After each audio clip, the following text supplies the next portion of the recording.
Listen, babe. Welcome to Coco Caliente.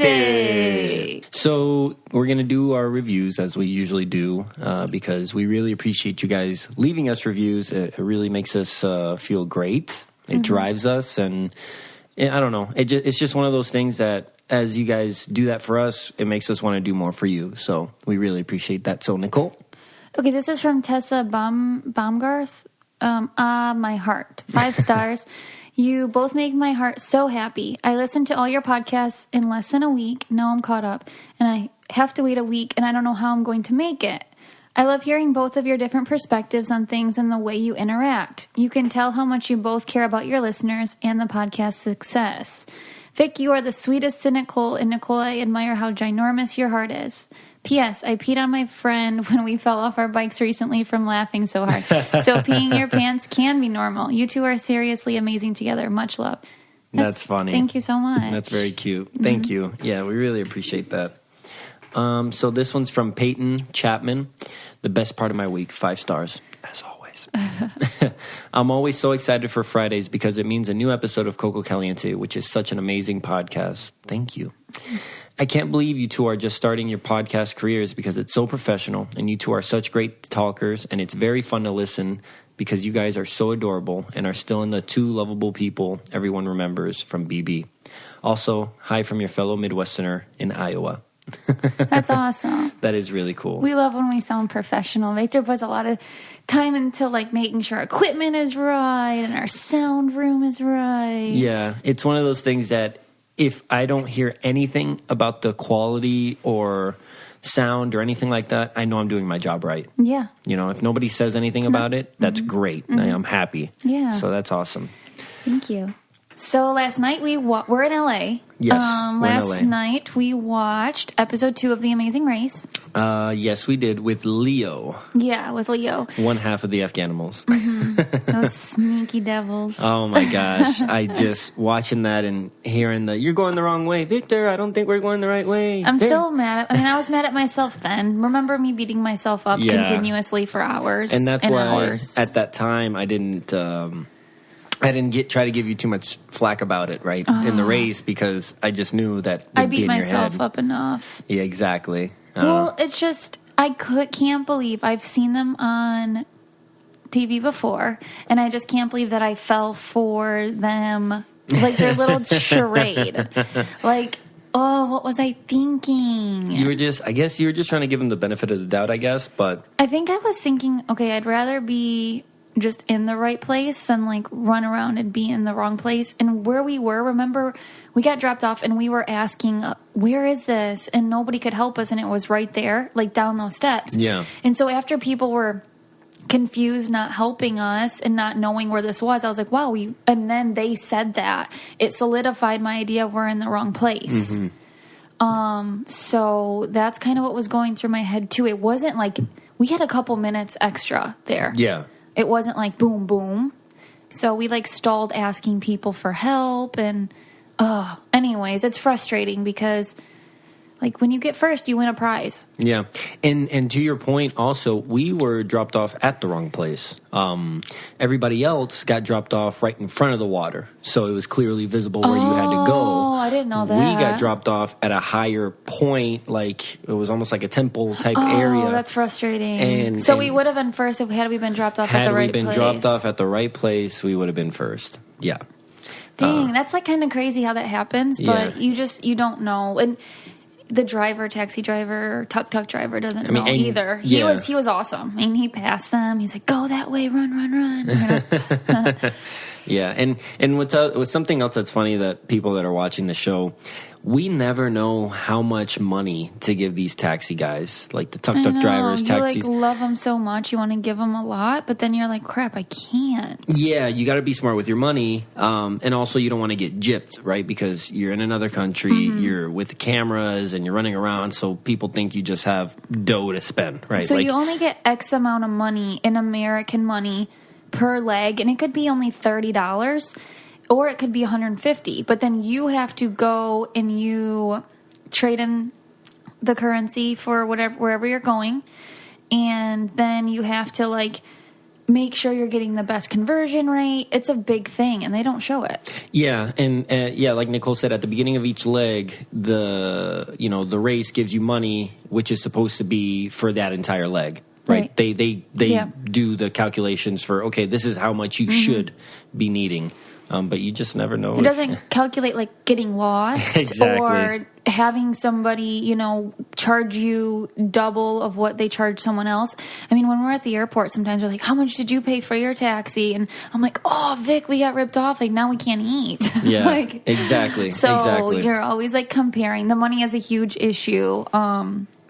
And it's stressful. And then when someone like our tuk-tuk driver in episode 2 was so great, like we probably gave him whatever he asked for, but it's like you want a tip on top of it, but then these are bills that I don't even know how much is what. So like, am I tipping like $1 or am I tipping like $50? You know, that and tip, you're running, and you're like, how much? And then they I think at one point you kind of just fanned it out and let them grab like, what is that? Like, grab what bills you need. Yeah, exactly. And if you don't know the conversion rate, then you're really messed up because you don't know what that dollar is worth, right? And so, like, doing some research on that helps, but in the moment, you're like, frick, what was it again? So you just don't know. Also, what they didn't show is running to that first clue after the monks. Well, actually... I think it's on YouTube. So there's clips on YouTube of that Amazing Race put out. And we arrived last before we were, with the monks. What was it called? Like, to do the offerings to the monks. Yeah. And I just watched a little bit of it, and it's like, yeah, we're ahead of everybody. We're on a tuk-tuk. No one's following us because they lost us. It's like, no, Nicole, you're going the wrong way. So we ran around these temples for hours. Yeah, and I think we literally passed up where we were supposed to go. Like, we were on the right road. What would have happened if we didn't make it there? Like, there's only one offering. Yeah. What would have happened? I don't know. Oh my gosh. It was like daylight when we got there. It was like right at the last. I felt so bad. Like, oh my gosh. They had to have been sitting there for a while, and we get there and everybody's quiet and we're like, what the heck is going on? And they're like, go grab the stuff from the lady and they're going to put this on you. Because everybody has to be quiet because it's that's part of their ritual thing. So we're like, oh my gosh, we messed this up. I'm like, wow, we're last real quick. And then we kicked it into gear. Yeah. It's so crazy how you can go from first to last or last to first really, really fast. One little tiny mistake can change everything in the game. That's why I'm very high strung when it comes to the Amazing Race, because it's like, I want to enjoy it, and I did enjoy the elephant ride. Like, let's be real. Yeah.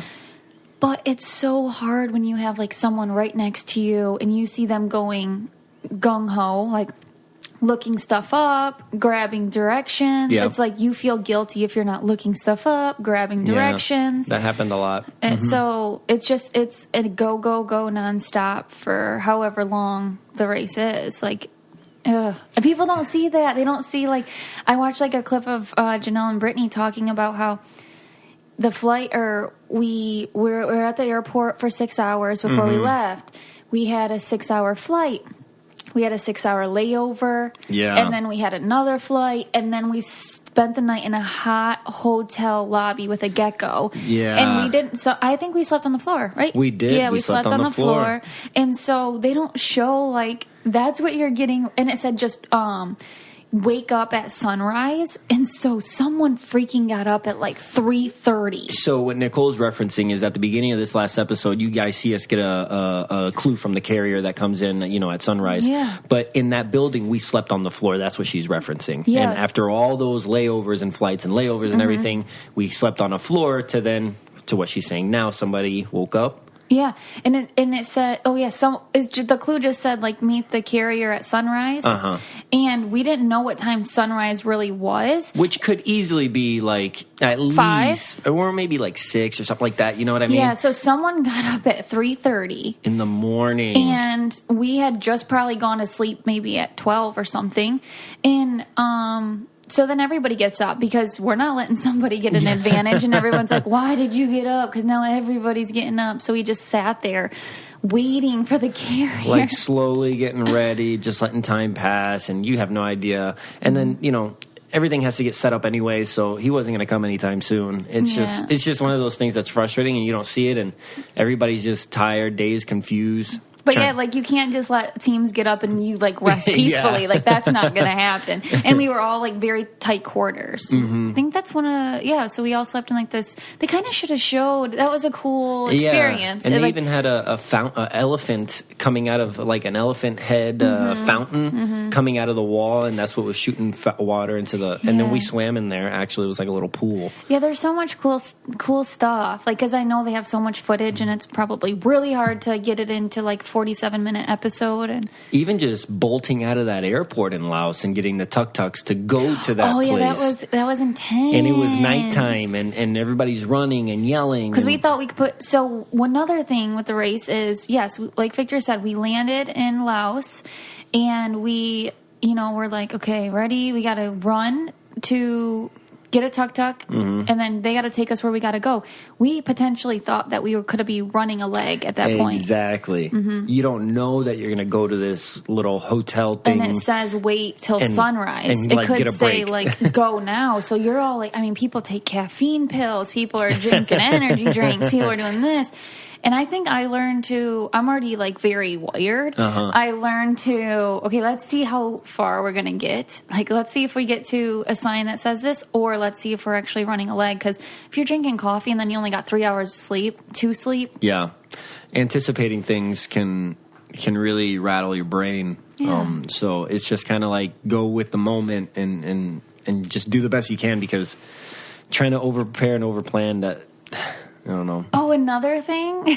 It was really dark, and we were like the only ones who didn't bring a flashlight. We were bad packers, and we're like, crap. Everybody has a flashlight on their forehead. I'm like, oh my gosh, or like a little Victor. flashlight in their hand, and we're like, we don't have a freaking flashlight. We don't have any flashlight, so how are we supposed to read the clue in the dark? It's like, cameraman, can you, you need to see the clue too, right? Yeah. Shine that light over here. Yeah, no, so that was also a struggle for us. No, it's crazy. It's just funny. And it was really humid. So I don't know if you saw when we were cutting up the fish and duck, which Nicole was less than pleased with. Yeah. But I was sweating up a storm. I mean, you were really good at that. We literally got that really fast. Yeah, we were in and out, but we had a system. I scaled 6 fish while he skewered and cut and did all this stuff with the duck. And then I started preparing the fish as you were finishing scaling them, which is perfect. Yes. So, yeah, the scaling was, like, tough. Yeah. You had, like, scales on your nose and face. I found scales on my body parts for, like, 2 days after. I know that's disgusting, but they, like, were hidden. And I would shower, and then our clothes smelled.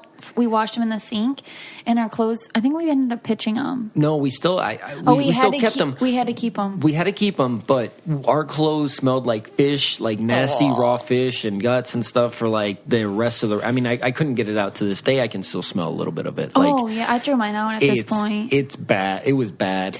But we couldn't get rid of it just because we needed that. Because sometimes in some countries you need long pants, and I think that was the only pair of long pants that I brought. Yeah. And also, since everything's shoved in our tiny little bags, it made everything else smell too. So it was like, not just that article of clothing, but everything. That's funny. So, Nicole... we brought laundry soap, but we went through it really quick. Yeah. We have to go through what we packed sometime, but I wouldn't call us experts. No, we're not. We're not experts in packing, but I don't think we did half bad. Right. I don't know. So Victor's really good when he cooks. I really love to cook, but... Well, you're good when you cook what? Well... HelloFresh. Yes. And okay, so I'm good cooking on my own, but... Kinda. HelloFresh has all the recipes and everything already there for you. Like, a lot of times, I'm not sure what to cook. So... Anyway, so HelloFresh sends you a box to your house, essentially, and it has all the ingredients, everything you need, packaged, like, perfectly, separately, and it has, like, the step-by-step. You love step-by-step. It's so much easier. Yeah, he's really good at, he loves to, like, follow recipes, and so this is perfect, and it has... like the perfect amount of like garlic, the perfect amount of this pesto sauce. Whereas at the store you go and you buy something and it's hard to just feed 2 people with it. Yeah. And the thing I love the most about HelloFresh is that you can choose like classic, veggie, or family style. Yep. So I'm really into the veggie and he likes the classic, and it's a perfect thing because he eats one serving for dinner and then he takes the next serving for lunch the next day. So it helps me a lot. Also, it's all the meals come together in like 30 minutes max, and they call for less than 2 pots and pans, and the cleanup is minimal. So it's not like you're going to make a huge mess or use every pan in your in your pantry. It's not one of those things.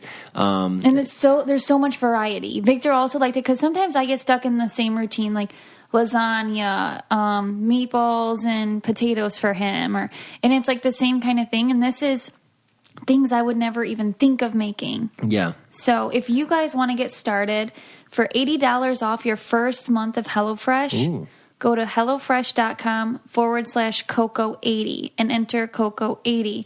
That's a lot. I know. For $80 off your first month of HelloFresh, go to HelloFresh.com/Coco, that's COCO80, and enter Coco80. Try it out and let us know. Before we get into our guest for today, I want to give you a chance to do the Spanish word of the day. Okay. It's obviously something that's related to what we're talking about, right? So the Spanish word of the day is carrera. What? I guess carrera. Can you not roll the R on that, please? Carrera. And I think it's spelled Carrrea.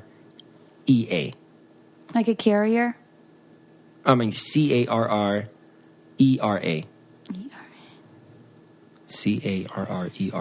Carrera. Carrera. I'll take a hint, please. I don't want to be too obvious. It's not elephant. It's not. I'm saying what it's not. Okay. It's not. What if you say something that it's not and it is? It's not elephant. It's not like a talk, which is what we're talking about. Is that the only thing we're talking about? Hotel. What are we talking about? The Amazing Race. So it means race. It means race. I knew it. Yeah.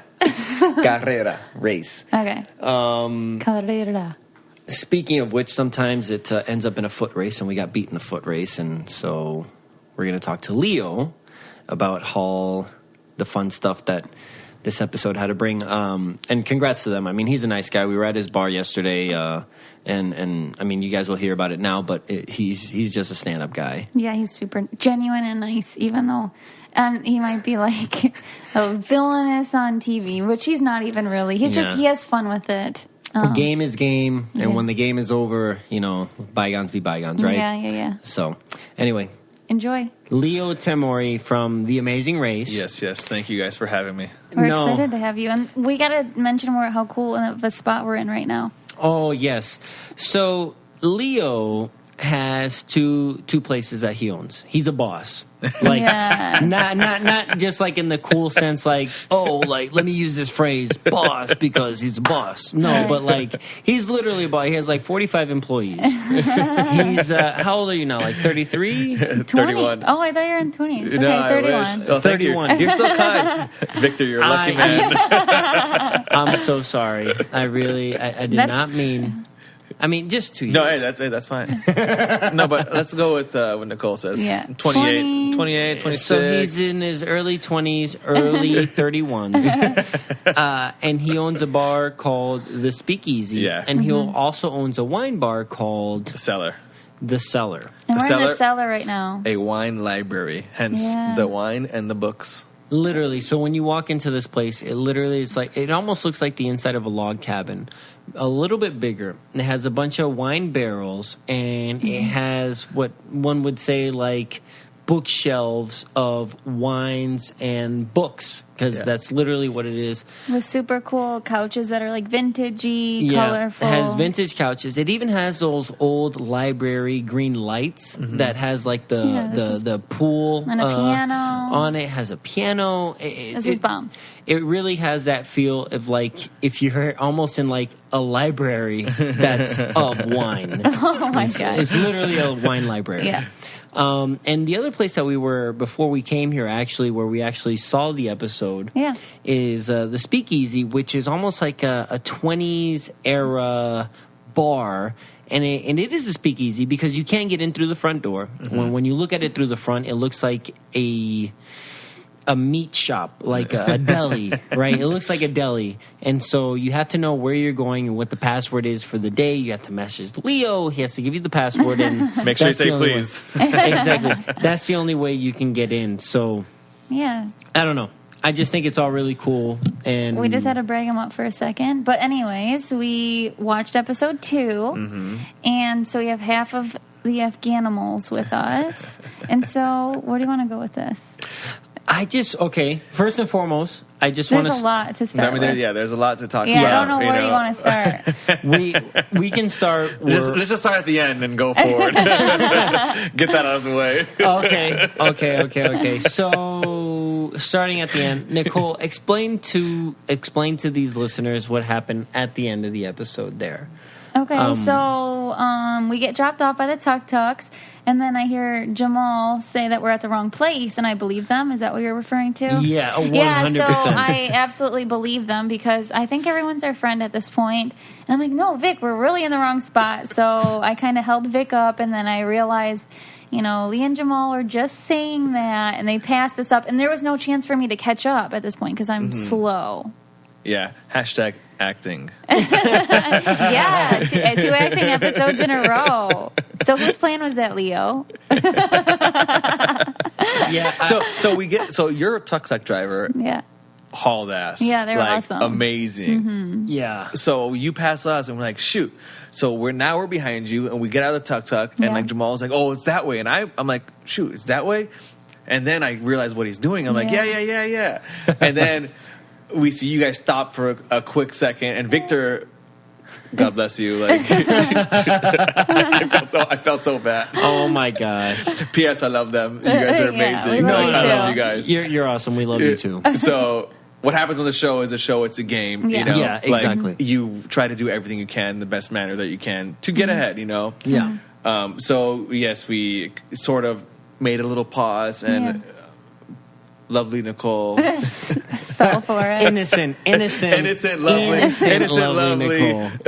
Nicole. Oh, man. Stop for a bit. Macho Victor is like, no, Nicole, let's go. And I'm like, and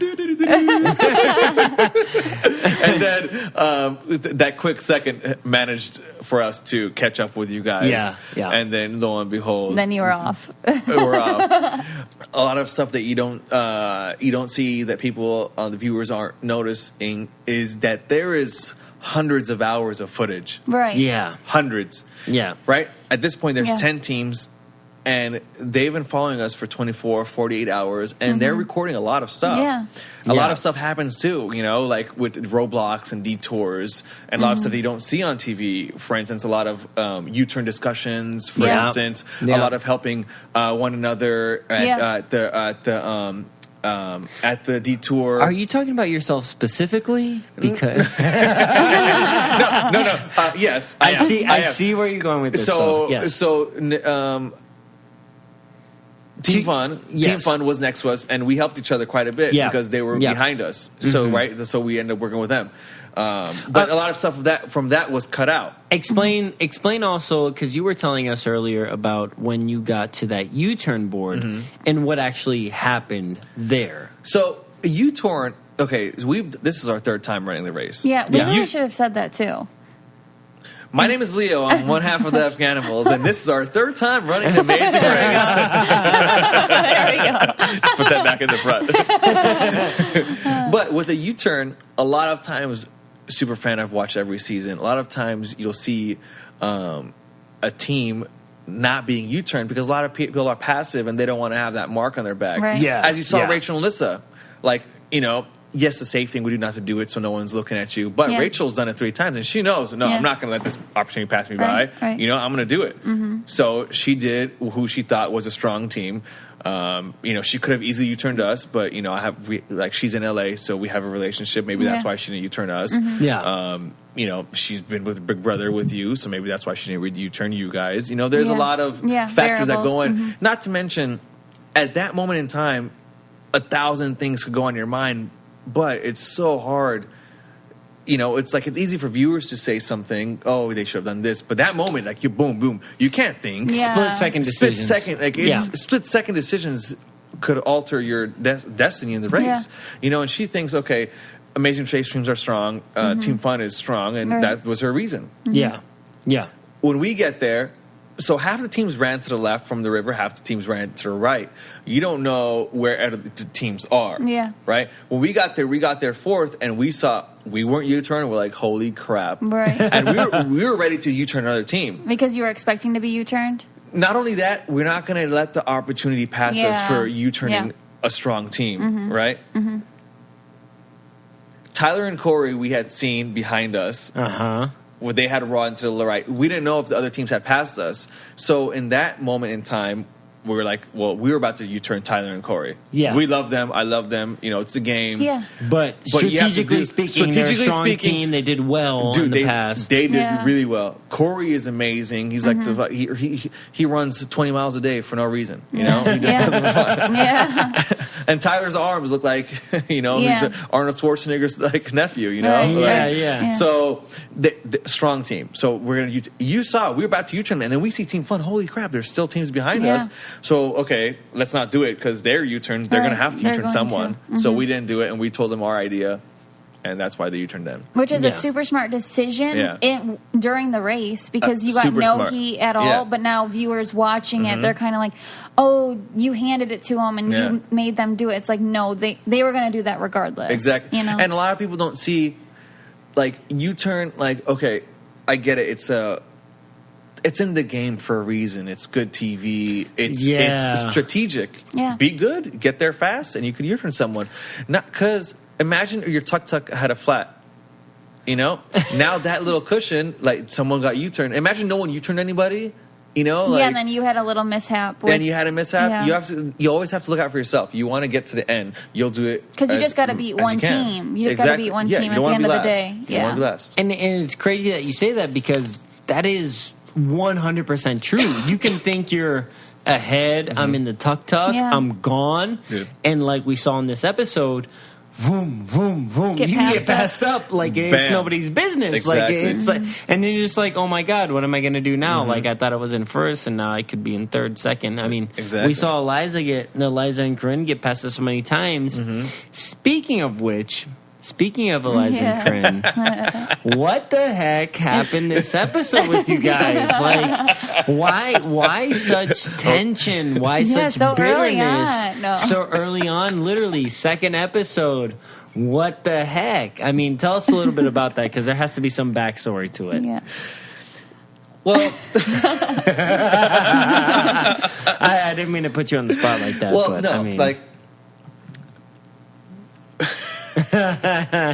So we love everyone in the whole world. let's start. Okay, I love all God's children. He loves him and the Afghanimals as a whole. They love all of God's children equally. This has no. Okay, perfect. Right. Thank you. So, yeah. So in the beginning, there's one episode. So far, one episode, right? Yeah. However long that takes like in real life versus how much is aired. 11 teams. Which is pretty equivalent, right? Yeah, at this point. In real life and as much as it airs, you don't know anybody. As I said, it's like 43 minutes that we get to see on TV, but hundreds of hours that happen, right? Yeah. In those hours, you try to get to know a lot of other teams. There's 11 teams. We're not sitting in the same place. You know, some people are at a hotel doing research. Some people are at a McDonald's eating. Yeah. No one knows where. In those 100 hours that you're talking about, little goes on in the form of talking to another team. It's almost as if you don't know many other teams, maybe one. Exactly. Other. Maybe just one. Exactly. As you would see in the next episode, right? Exactly. Right? You will see in previous episodes who you sat next to on the airplane, for instance, right? Yeah. But with Eliza and Corrine, we didn't talk to them. We didn't even know who they were. Like I'm sorry, I didn't know who they were. So like I didn't know. You know, I knew the Amazing Race people. I knew the Big Brother people. I watched those shows multiple times. I've seen Nicole before in the past. You know, like I know you guys. I know that. Yeah. I know certain teams. Eliza and Corrine, I didn't. Rupert, I loved. So like I was trying to mingle with Rupert. Like Rupert, man, my man. Everybody, you know? poor Rupert. You know, to his cause. Shout I'm out so to sorry. Rupert. Yeah. Shout out to Rupert, and we're really sorry about that, Rupert. I mean, we love you. But like Eliza and Kurt, we didn't get a chance to talk to. Like, give it some give it some time so we could get a relationship. Yeah. But all of a sudden, I hear on this episode like we're not helpful, we're not nice. Hey, my mom tells me I'm the nicest person she's ever met. And that's not all that matters. That has to be true 100%. If she says it, I mean, there's no way it can. It's undeniable. Exactly. You know, I'm trying to make my mom proud. But like, how like we had one. We didn't even see them in Japan. How am I going to be helpful? You know? Or you didn't even see us interact with one another. How am I going to be nice? Like if you can't automatically put that label on us if not knowing. I think I'm a nice guy, you know. But on a race, it's a game. It's like a NBA championship. You're going to pass the ball to the other team? No, you're not. Right. You know, you want that championship. Yeah. You know, but in certain aspects. If you can help someone, you know it's not going to affect you, then you're going to help them. Yeah, tuck this way because you know there's 8 other teams behind you. Yeah. But, you know, sometimes you don't see teams for hours, for even some days. So That's true. You know, in the U-turn board, we didn't know who had passed us.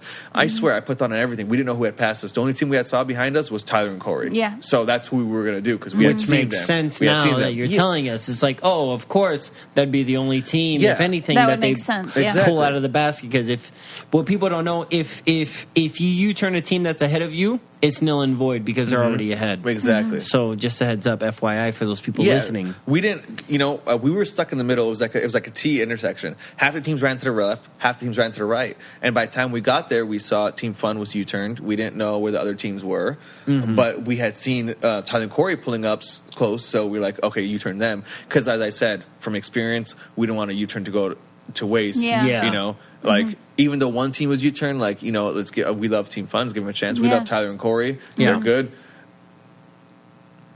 I feel like at the beginning though, there's really after like playing in that episode, you turning a strong team at the beginning is not smart. Yeah. Because you guys get through. Like, I mean, as evidenced by the episode, they both got through. That's true. And That's it's true. just But, kind of I mean, like, should you do a weak team and just guarantee you're going to be safe? I would always, no matter what, now always do a strong team. Yeah, just in case. because I've seen so many episodes where you didn't know if that roadblock would have been hard. What if The alphabet we would have been hard. It would have What been if hard. they had Rupert's elephant and Rupert was Right. not? And you know, Yeah. like you'll never know. So so I always do a never strong let a team. U-turn go to waste. It's like, you know. It's like, you know, it's like a free 3-point shot. I'll go back to the, you know, the basketball analogy. Yeah, basketball Yeah. thing. Free 3-point shot.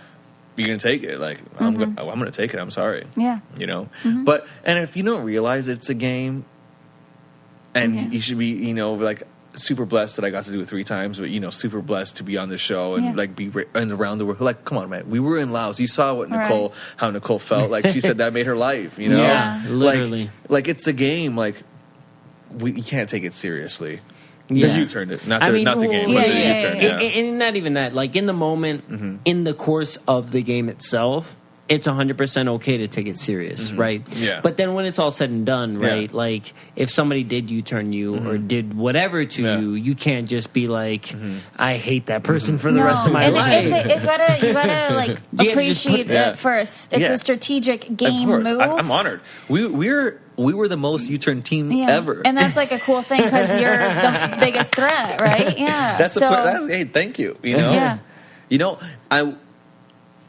why were you guys in the race? You know, you want to. I would suggest. I would assume we want to win. Want to win. Yeah, Right, exactly. regardless if it's the title of winning this season, regardless if it's winning the money, regardless if it's travel, regardless if it's experience. The end game is everyone wants to win. Yeah. Yeah. You know, whatever little thing you could do, if the U-turn it could be strategic to get you guys tired. Yeah. You know, That's running an extra 2 miles than any other team for the next leg is Exactly. going to affect you. Or leaving like later. Leaving late. Yeah. Exactly. Leaving later on the next episode. Yeah. You know, like that's 2 hours later that you're going to leave. That could be a difference between an airplane ride. Yeah. What if you don't know how to swim? For anybody that doesn't know, Leo, our guest, does not know how to swim. Yeah, and like imagine the next episode, like now that U-turn made the next team. I mean, it didn't play out that way in this episode, but it has in the past. So you never know what would have happened. But now, since I can't swim, we had a swimming thing, and I needed an extra hour, and now we're at the same level as someone else. You know, imagine you have to look at all those things. What your weaknesses are. Like you want to help yourself. Yeah, for so sure. if I'm a weak runner, right, and now you turn someone, and now you have extra 10-minute cushion, a minute cushion, 10-second cushion. Sometimes it's a second cushion that it was all you needed a difference. To make a difference. So as an experience, if you run the race, you'll understand. Rachel.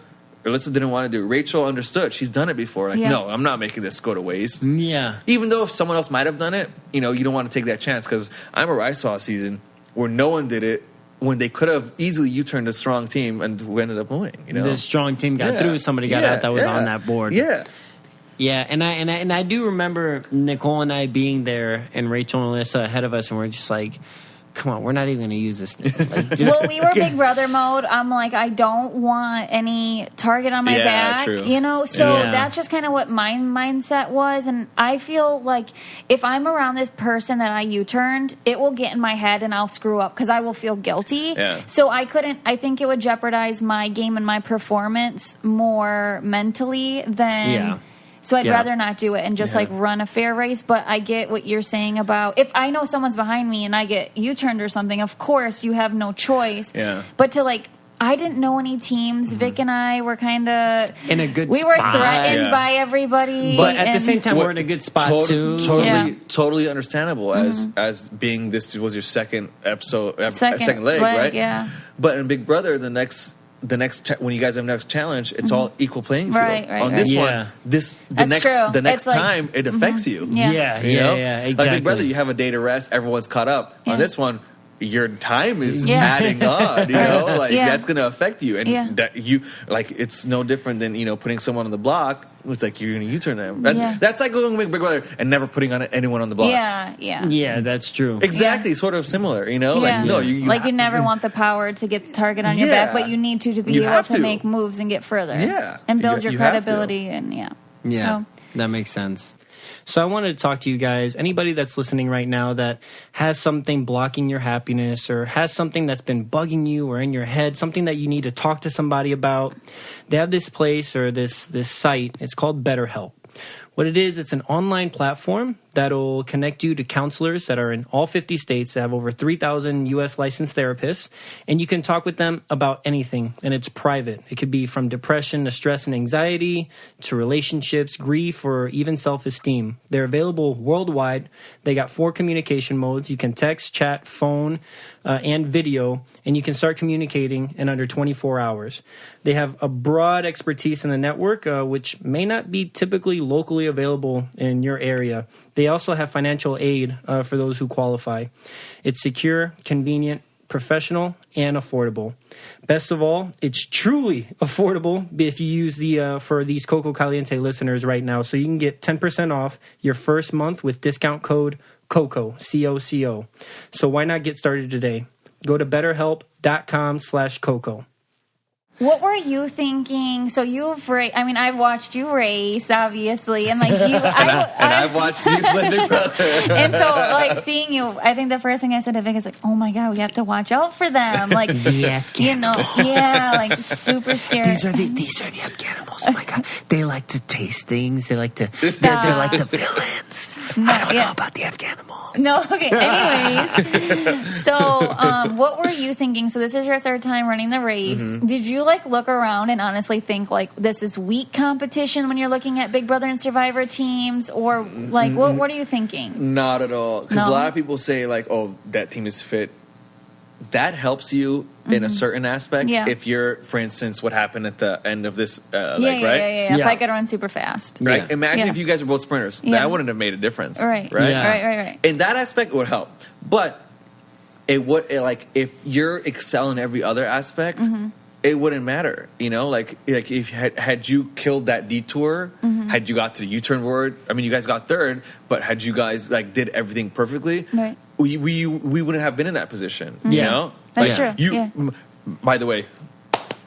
You guys killed that detour. You know, you don't see time clocks, but like you guys, Thank you. we're like, what the heck? That. Where did they come from? You know, you guys did it really well. So you see, like for instance, that. So you guys did that probably fastest out of everyone else. Yeah. So then the speed and the athleticism wouldn't matter. Right. You know? Yeah, exactly. Because they always make it fair. You could see teams from the past that won. You know, when you see like ripped super jockey people not winning, it's a whole aspect. It's a whole picture. Like you have to have it all. Yeah, and a lot of luck. You know, like the tuk you guys had. Yeah, exactly. You know, killed ass. And that's what I like to tell people. Like a lot of times, it could be the difference between your tuk driver or your taxi driver or something that is out of your control. Yeah. Right? It's a variable that you cannot manipulate. And when it comes to that can be very frustrating. Like you're a tuk driver, right? Why couldn't he be faster? Yeah. Why couldn't he just keep up? And then I know you guys were telling him to go faster. Oh yeah, dude. Sabita. That's how you said it. Yeah, but like that's what, like, you know, when we saw everyone else, like that didn't even cross our mind like at all. You know, like Corrine and Eliza, for them it mattered. You know, but in our head it didn't. It, like, you know, I don't know why they would make fun of Rupert. But like, why? How were you feeling in the moment? They're running in front of your tuk doing zigzags. Like, it reminded me of a what song. Were you thinking? You know? I was like, just move your body like a snake, ma.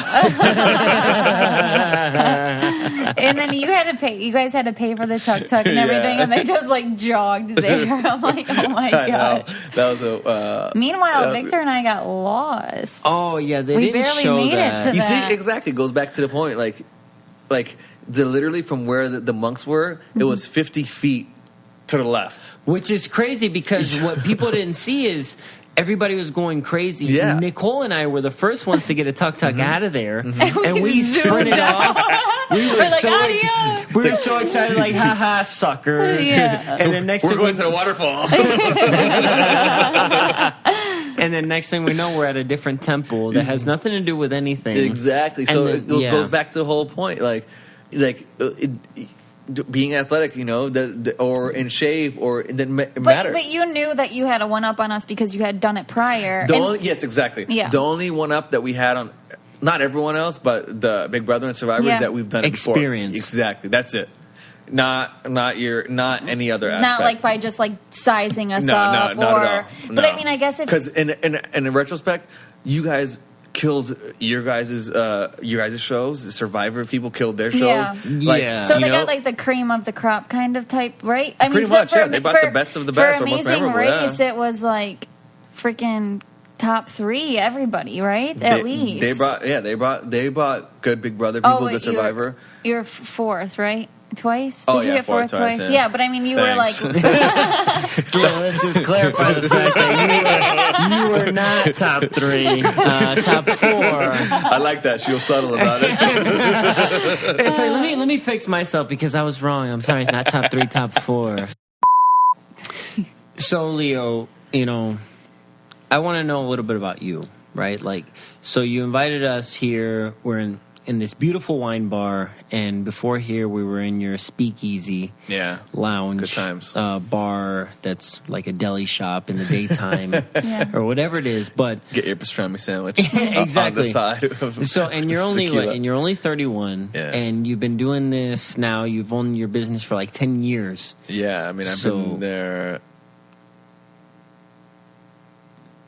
he's counting. Let me use my fingers. Yeah, almost 10 years next March. 10 years next March. So, yeah, exactly. So, like... So that means you were 21 when you started all this. Yeah, which is pretty freaking bizarre. So how did all that start? Like, how does one go about, like, owning a speakeasy bar? And being successful. Well, there's a website called buyaspeakeasy.com Really? No. No way. I had to know that was a joke. I'm silly for even falling for that. Well, I mean, we should also preface this that we had a lot of tequila earlier. Yes. Yeah, some good tequila We did. Reminisce about our amazing Laos days, and also ask for forgiveness from the lovely Nicole and Victor. Let's just also couple that with the fact that that trip that they got was about $2,800, and the shot of tequila that we got was like about maybe like $250. Yeah, that's still good. You know, that's fair. Didn't you see there's a tab? There's a $3,000 tab whenever you come back. I'll write. You heard it on here. Yeah. $3,000. I've written off maybe $400 tonight. So everything after that, yeah. Anyway, but all kidding aside, but yeah, how does that work? I mean, you were 21 when you started this. So when I graduated from college, I started acting for a bit, saved up some money, and then my parents have a restaurant in Torrance called the New York Deli. They've had that for about 30 years. So upon graduating the film slowed down a bit. So I was with my dad one day and he said, "Hey, let's open up another restaurant in Pasadena." So the next day I come out to Pasadena, checking out locations. And I'm in shorts and a t-shirt, just looking around, and this broker came by and it's like, "Oh, I'm gonna come down and meet you." I'm like, no, I'm not ready to meet anybody. Yeah. But he didn't stereotype. He was he treated me like I was some big shot when I was just a 22-year-old kid in basketball shorts and slippers, and he believed. And next thing you know, we signed the lease, and I opened up a deli. Fast forward 3 months, my friends come by to check it out. And at that time, I was living above the deli. They came out. It was around 11 p.m. 10:30. I don't know if it's 10:30. Very specific. It was 10:30 p.m. on this day. 10:30 and 27 seconds is when they showed up. It was late at night, and I didn't have any alcohol, so I said, "Let's go downstairs." And I opened up the deli. We had some drinks, and some girls tried coming in, and I'm like, "No, we're closed." I signaled to them with my hands, "No, we're closed."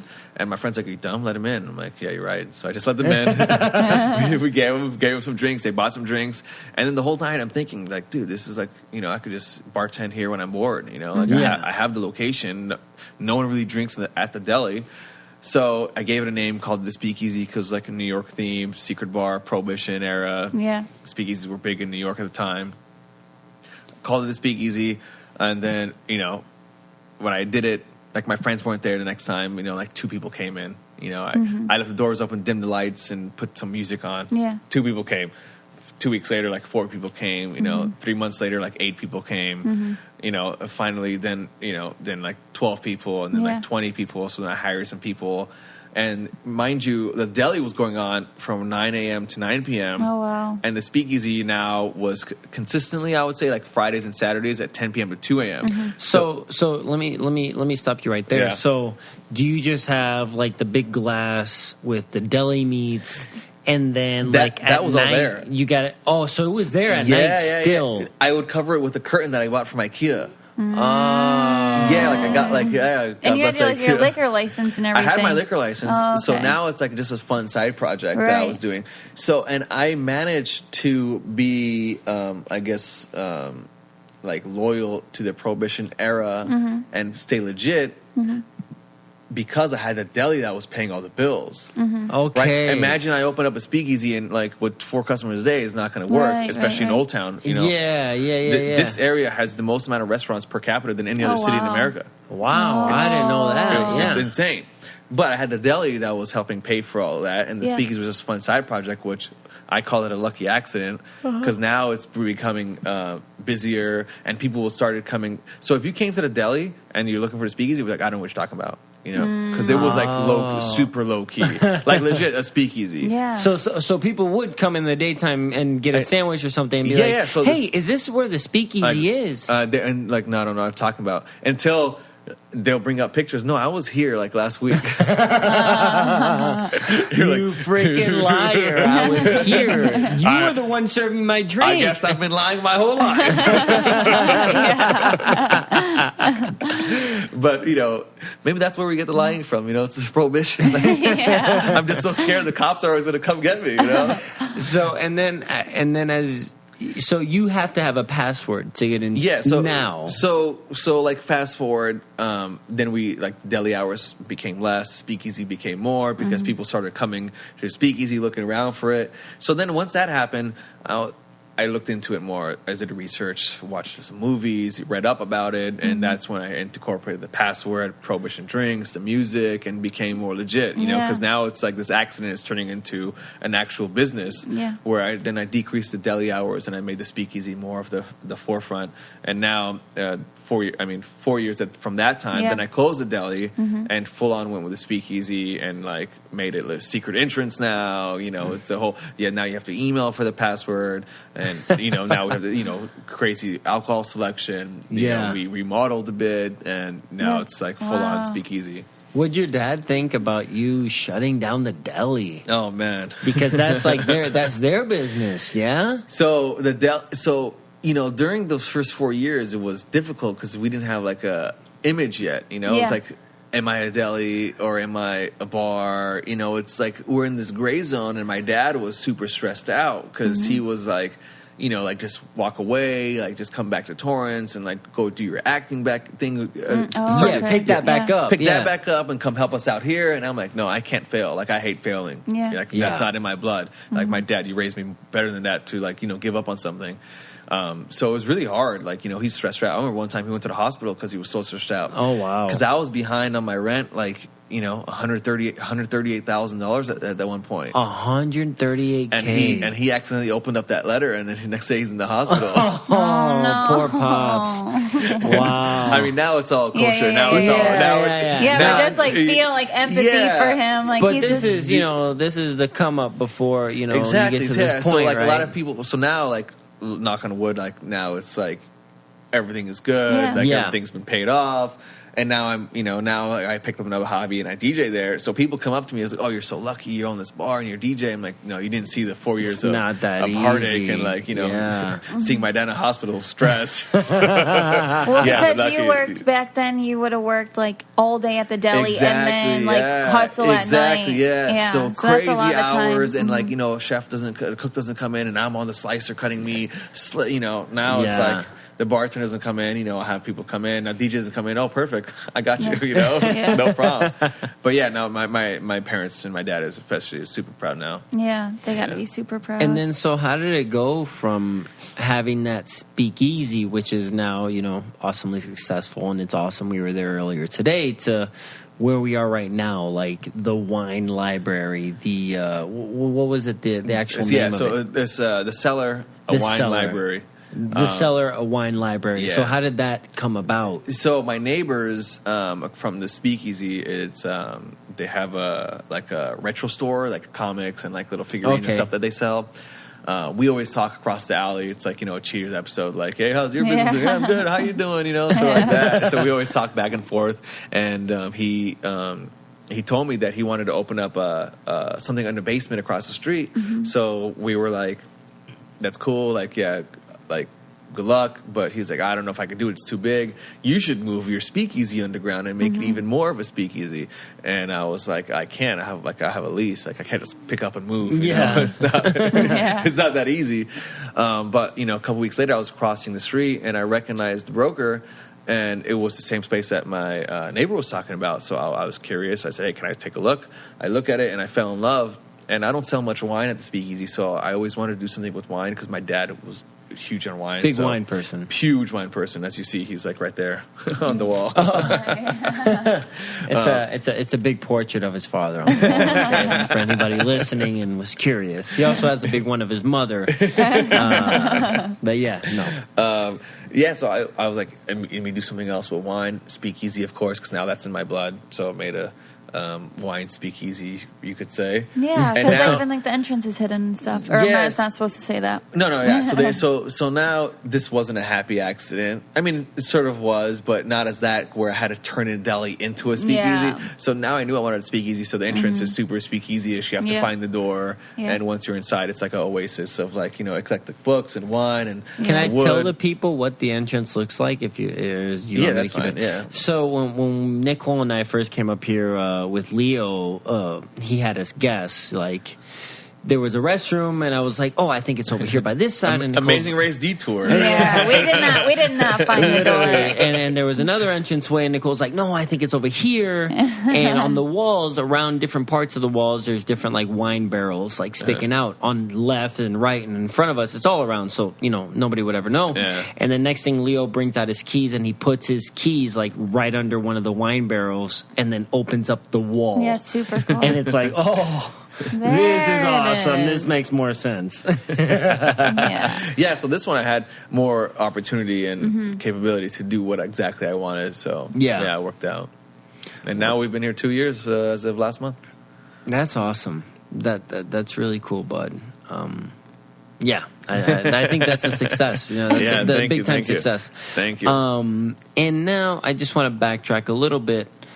Where the heck did the Afghanimals come from? I mean, and just the duo, you and Jamal, and also like the name, like what the heck? Like, you know what I mean? That's a good name. But I want to know where coconuts and Fit Vic, I could tell. But coconuts, do you like coconuts or what's up I with mean, coconuts? I don't know. Coconuts are good. You have a coconut tree in your backyard? No, I think my parents always called me Coco when I was little, and so then people okay. would just tack on the end of it like Cocoa Puffs, Cocoa Bear, Coconuts, and then I got it. Nice. Yeah, so I think I just came up with it like that. Nice. Now And it's a then thing. I guess coconuts itself wasn't available on Instagram, Right, so so- she put an underscore. We got just to get that. And Fit Vic, I see you're in great shape. We're gonna hit the gym after this. I'm actually falling out of shape. I want to change my handle. It holds me to a standard that I don't think I want to hold forever. But you know That's the what? motivation. He You gotta said he keep was it. going to change it to El Fat Vic. I'm like, no. El Chubvic, El Gordito. El Unmotivated. No, you're in good shape. No, I appreciate that.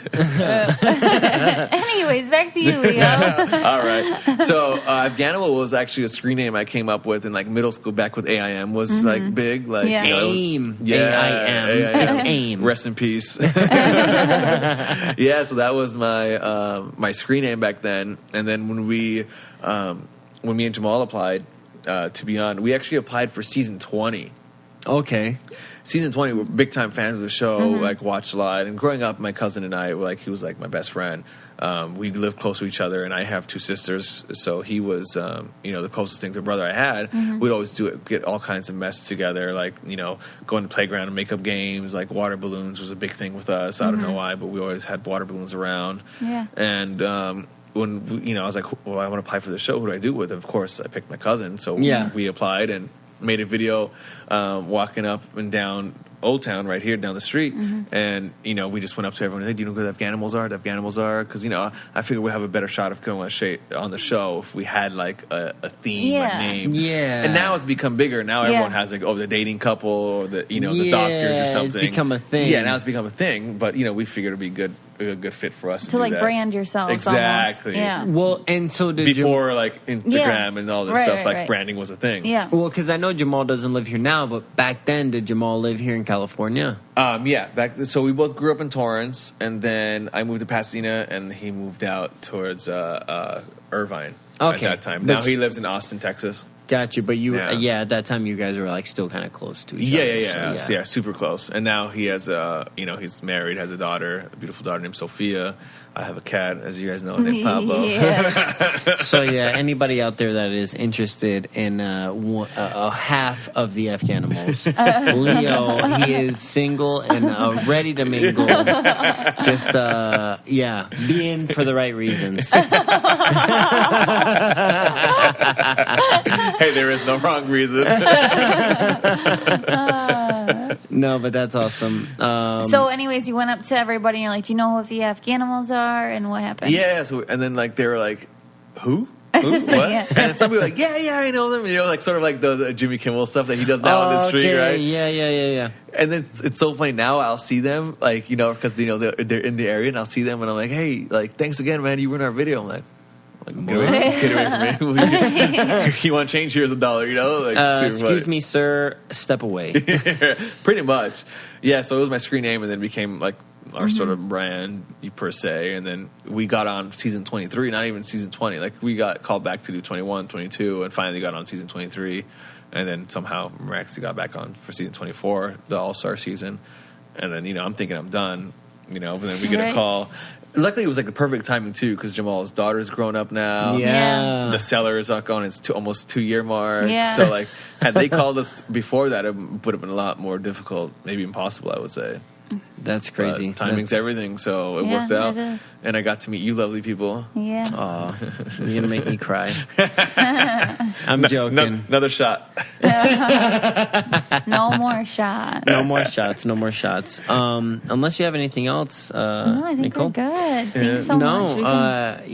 Leo, thank you so much of course. Thanks for coming. being on the podcast with us. Thank you for inviting us to your bar. Yeah, for having us. Giving us anytime. endless amount of drinks at your establishment. Make sure you enjoy that tequila at home. Yes. Oh, yeah. Yes. I'll bring another bottle when I come back. Yeah, thank you for the Leo-specific tequila Patron that you have. It has, literally, it's like a Patron tequila bottle with his name on it. It's freaking awesome. Yeah, it's good. But yeah, anyway, thank you so much. Thank you for being on the podcast. I expect the firstborn named after Leo if it's a boy, Leia if it's a girl. We already have that covered. Oh, you have names picked out? Well, he's the third, so we got I'm him. Victor Royo the third, so it has the to son, be. Victor Royo the Wow, fourth. nice. You can argue What if it's a with, girl? You can I argue don't with know. Victoria. We don't have. That's where you are. You can No, we Leah. don't. We don't. Okay, Yeah. me and you will talk. Yeah. Thank you guys so much for listening. We hope you learned a lot. Yeah, we hope you learned a little bit that you didn't know, at least from watching the show and like a little behind the scenes stuff. And I hope you learned something about Leo. Good for him for being successful, right? Yeah. Successful young businessman. Yeah, and putting in the time to be that. Yeah, exactly. I mean, it's like 10 years now he's been doing that, so that's a long time. But yeah, thank you guys for listening. You guys can listen here, obviously, if you're listening to this, or Spotify, Stitcher, iTunes, anywhere that you listen to podcasts. You can also go to www.cococalientepodcast.com to listen to the podcast or get some merchandise, whatever you'd like. Make sure to follow us on Instagram at Coco Caliente Podcast or on Twitter at Coco Caliente Pod. Thank you guys so much. Oh, don't forget to rate, review, and subscribe. Woo!